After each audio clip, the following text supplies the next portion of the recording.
Sejam muitíssimo bem-vindos, queridos alunos do meu curso.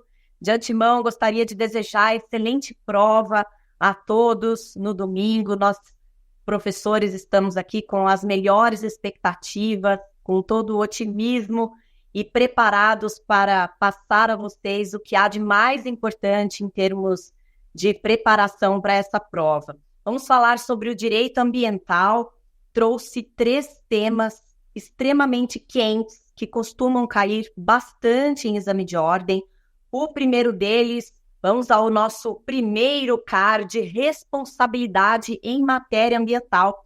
Estamos no campo do princípio da tríplice responsabilização e é, sem dúvida, o tema que mais cai no exame de ordem. A gente não poderia ficar sem falar do princípio da tríplice responsabilização, que determina que todos os poluidores, sejam pessoas físicas ou jurídicas, de direito público ou privado, que de alguma forma direta ou indiretamente venham causar um ato de poluição, devem ser responsabilizadas nas 3 esferas: civil, penal e ou administrativa. O que há de mais importante sobre o princípio da tríplice responsabilização é lembrarmos dos pressupostos caracterizadores de cada uma dessas responsabilidades.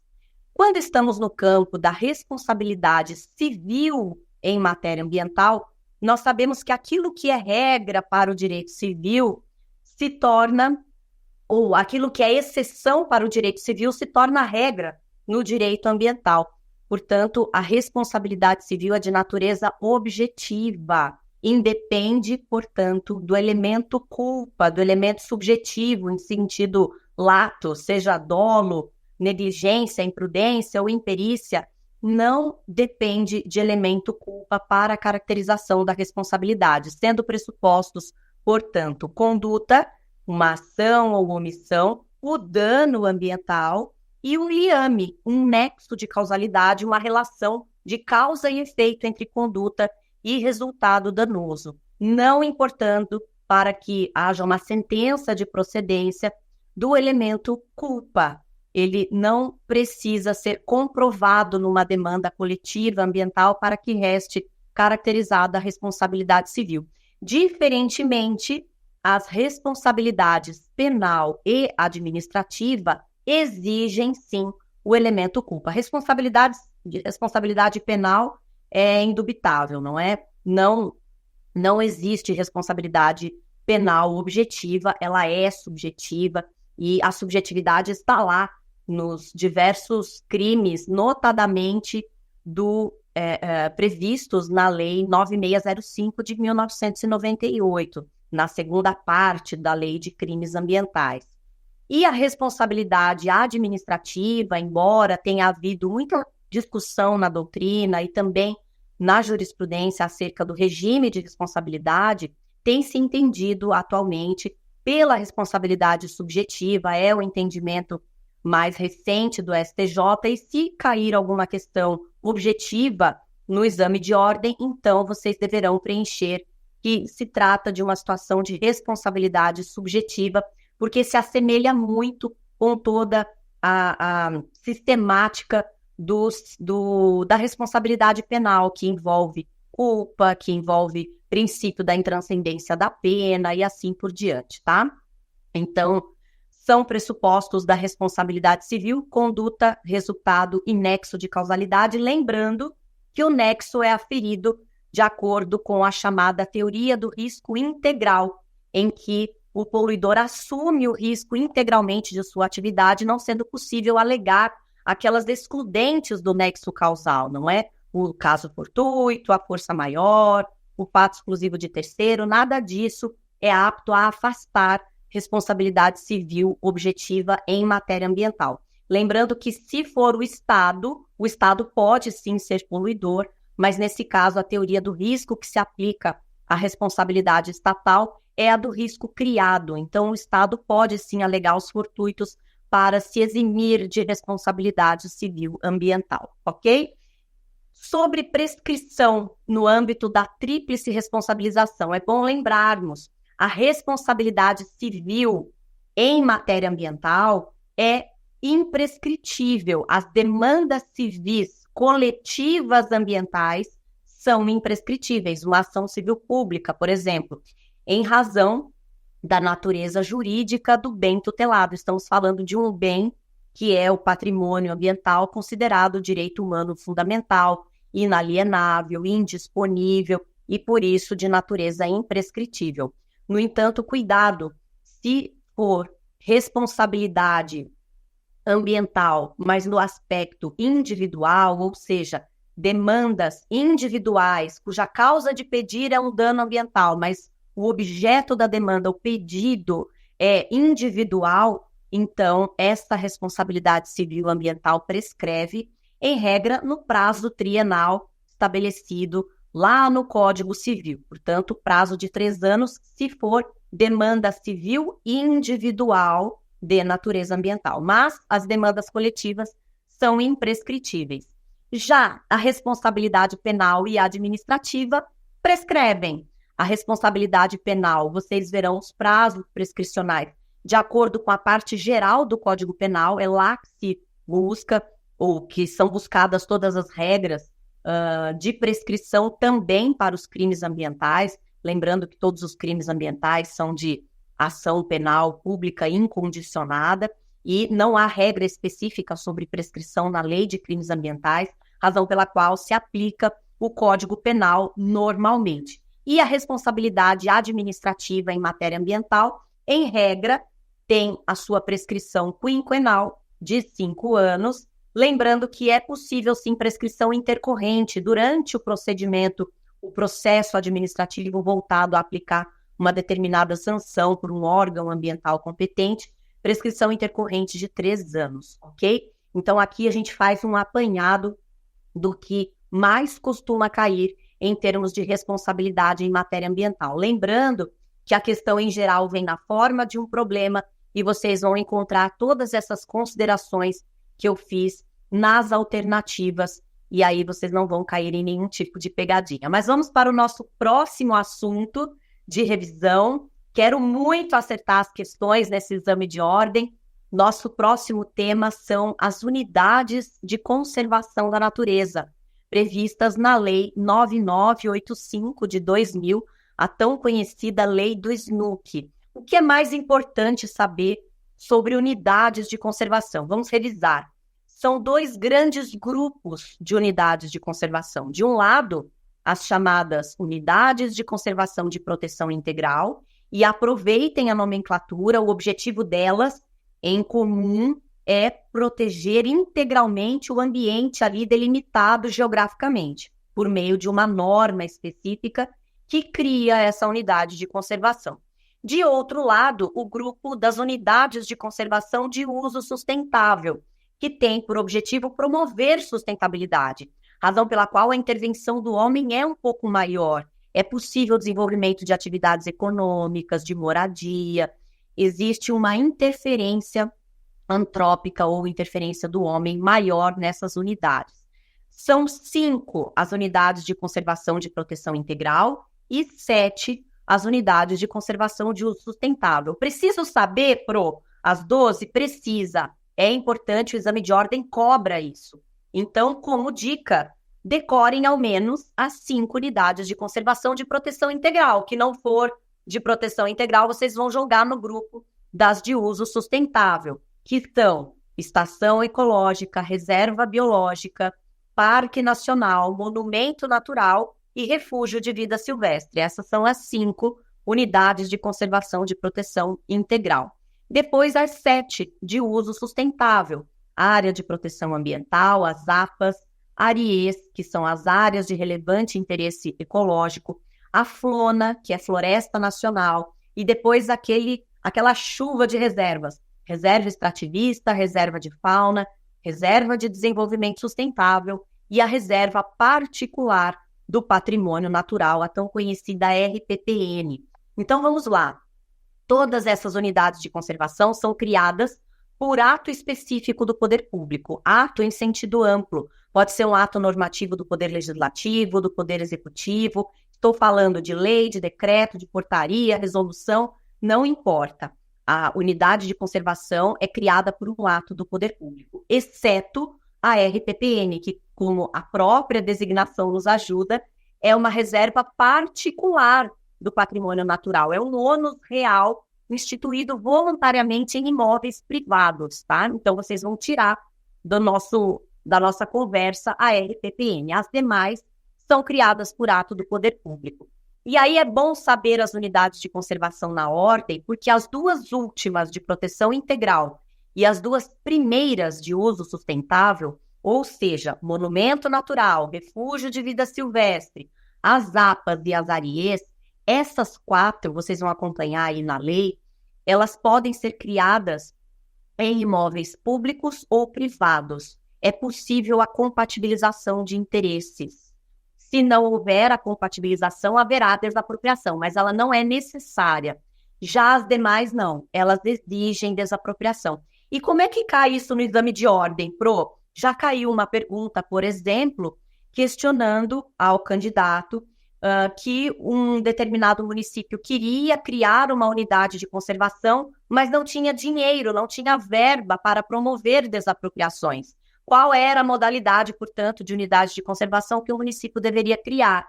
É claro que esse não é o único critério para escolha da modalidade de unidade de conservação, mas sim a natureza daquilo que se pretende proteger, não é? Mas é sim um dos elementos, um dos pontos que precisa ser considerado, e na alternativa correta estava lá a APA, a Área de Proteção Ambiental, que não exige a desapropriação. Então, é importante que vocês saibam as modalidades, os caput desses artigos que vão mencionar cada uma dessas unidades de conservação e os parágrafos primeiros que vão explicar se o imóvel precisa ou não ser desapropriado. Então, fica aí uma dica importantíssima. É possível aumentar, depois de criada a norma, a extensão da unidade de conservação, essa poligonal de unidade de conservação? Sim, é possível por ato normativo da mesma qualidade daquele que criou a unidade de conservação. Então, se foi criada por um decreto ou se foi criada por uma resolução, é possível aumentar os limites da unidade de conservação por outro decreto ou outra norma da mesma natureza. Já a redução de limites ou a desafetação, a extinção da unidade de conservação precisa ser feita mediante lei ordinária, diz lá o artigo 225, parágrafo 1º, inciso 3 da Constituição Federal, e a lei do SNUC repete o dispositivo. Então, guardem, é lei ordinária para diminuir os limites de uma unidade de conservação ou extingui-la, mas é possível, desde que haja um interesse público que fundamente essa exclusão, porque a gente está falando de redução de proteção de um bem que é considerado direito humano fundamental. Então, muita atenção com isso para evitar inconstitucionalidades, tá? Além disso, é bom lembrarmos do Instituto da Compensação Ambiental, que está previsto na lei do SNUC, que nada tem a ver com forma alternativa de reparação de danos. Essa compensação não está relacionada com o dano ambiental, mas com o simples fato de um empreendedor submeter-se ao licenciamento ambiental e, no âmbito desse licenciamento, ser caracterizada a obra ou atividade como de significativo impacto. Sendo de significativo impacto ambiental, a gente sabe que o licenciamento exigirá o famoso EIA-RIMA, o estudo prévio de impacto ambiental e o seu respectivo relatório. Não é isso que a gente estuda em termos de avaliação de impacto ambiental? Sim, Pro. Só que, além disso, além de esse empreendedor estar sujeito lá no licenciamento ambiental ao EIA-RIMA, com um estudo técnico, multidisciplinar, profundo sobre os impactos positivos e negativos que essa atividade causará, além disso, a lei do SNUC determina que ele apoie, e esse é o verbo que estará na prova de vocês, o verbo apoiar. Ele é obrigado a apoiar a implantação de uma unidade de conservação, em regra, de proteção integral. Mas, se alguma unidade de conservação for afetada pelo empreendimento, então é esta unidade de conservação que deverá ser beneficiada, sendo ou não de proteção integral. Então, em regra, unidade de conservação de proteção integral deverá ser apoiada por todo empreendedor que esteja submetido a um licenciamento ambiental em que vá ser exigido o EIA-RIMA. Isso está lá no artigo 36 da lei do SNUC. Mas, se alguma unidade de conservação for afetada, então é possível que ela seja de uso sustentável e ela deverá ser a beneficiada. Também existe uma outra regra no parágrafo 4º, lá do artigo 36, que deixa claro que na região amazônica, em outras áreas ali na Amazônia Legal, é possível que essa unidade de conservação escolhida seja de uso sustentável. Então, é uma forma de flexibilizar também essa regra trazida no artigo 36. Mas, como regra, como base, vocês vão assinalar que é uma unidade de conservação de proteção integral que precisa ser beneficiada nessas situações, ok? Isso também é o que há de mais importante e que eu estou apostando para ser cobrado no próximo exame. Mas vamos ao nosso terceiro tema de revisão na matéria de direito ambiental, o Código Florestal Brasileiro. Então vamos lá. O Código Florestal traz diversos instrumentos ou mecanismos de tutela ambiental, mecanismos que são utilizados seja pela administração pública, no uso de poderes de polícia para fiscalizar as atividades do homem que interferem no ambiente, mas lá também existem instrumentos econômicos que são utilizados voluntariamente pelas empresas, pela sociedade em geral, para garantir acessoriamente uma proteção mais efetiva do ambiente. Só que existem dois instrumentos que caem muito no exame de ordem. O examinador gosta demais das áreas de preservação permanente e da reserva legal. E é sobre elas que eu gostaria de revisar rapidamente com vocês. Vamos lá. As áreas de preservação permanente, também chamadas de APPs, não confundam com as APAs, tá? Cuidado com a nomenclatura. APA é a unidade de conservação, que a gente acabou de ver, de uso sustentável, a área de proteção ambiental. APP é a área de preservação permanente. APP é uma fragilidade ambiental. E essas fragilidades estão previstas nos artigos 4º e 6º, lá do Código Florestal. Então, vejam, ao redor de nascentes, em altitude superior a 1.800 metros, nos manguezais, nas restingas, aquela vegetação rasteira que tem na praia, se ela tiver função ecológica de fixar dunas ou de proteger mangues, aquilo é área de preservação permanente. Nas margens de um curso d'água, aquela mata ciliar, tudo isso são fragilidades ambientais que a lei estabelece de forma genérica, abstrata, lá no artigo 4º, e toda vez que eu encontrar numa situação real aquilo que está descrito na norma, isso já será uma área de preservação permanente. Por isso que a gente diz que é uma APP op legis, ou por disposição da lei, porque a simples disposição abstrata da lei já caracteriza essas regiões como APPs. Em regra, não se mexe em APP. APP é para ser preservada, não é para limpeza, não é para desmate, não se intervém em APP, como regra. Mas, excepcionalmente, o Código Florestal traz 3 situações em que é possível a intervenção em APP, em atividades de utilidade pública, de interesse social e a chamada intervenção de baixo impacto. Todas essas situações estão lá elencadas no Código Florestal. Então, por exemplo, uma atividade de utilidade pública, uma obra de saneamento. Então, é necessário fazer uma obra de saneamento ao longo de um curso d'água. É possível a intervenção em APP, desde que seja previamente autorizada pelo órgão ambiental competente. Uma atividade de interesse social, uma extração mineral de areia, é uma situação em que é possível a intervenção em área de preservação permanente. E a intervenção de baixo impacto, por exemplo, para atividades de ecoturismo, para a construção de pontes, de caminhos, enfim, são situações em que também será possível a intervenção, sempre com prévia autorização do órgão ambiental competente, que em regra é um órgão estadual, tá bom? Aqui no estado de São Paulo, CETESB.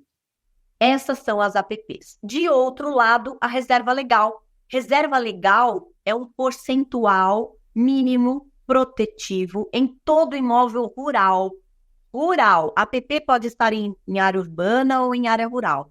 Reserva legal é apenas em imóveis rurais. Quais são os percentuais?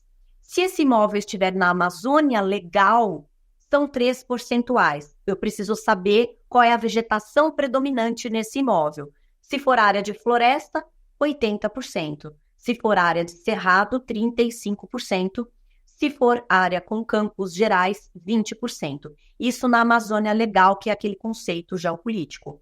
Agora, que envolve quase metade do território brasileiro, tá? Não confundam a Amazônia Legal com o estado do Amazonas. Ótimo, Pro. E se forem nas demais regiões do país? Sempre 20%. Sempre 20% do imóvel rural precisa ser protegido a título de reserva legal. Uma delimitação geográfica em que será possível uma certa ocupação do homem de acordo com o que está estabelecido no Código Florestal. Mas assim vocês sabem bem distinguir os dois grandes instrumentos de tutela do Código Florestal, ok? Eu fico por aqui com a nossa revisão, espero ter sido útil. Estou sempre à disposição de todos no @prof.lucianarangel. Desejo novamente muita calma, excelente prova no domingo, que vocês sejam muito abençoados e que essa carteira da OAB venha logo, tá bom, meus amores? Um beijo, até mais.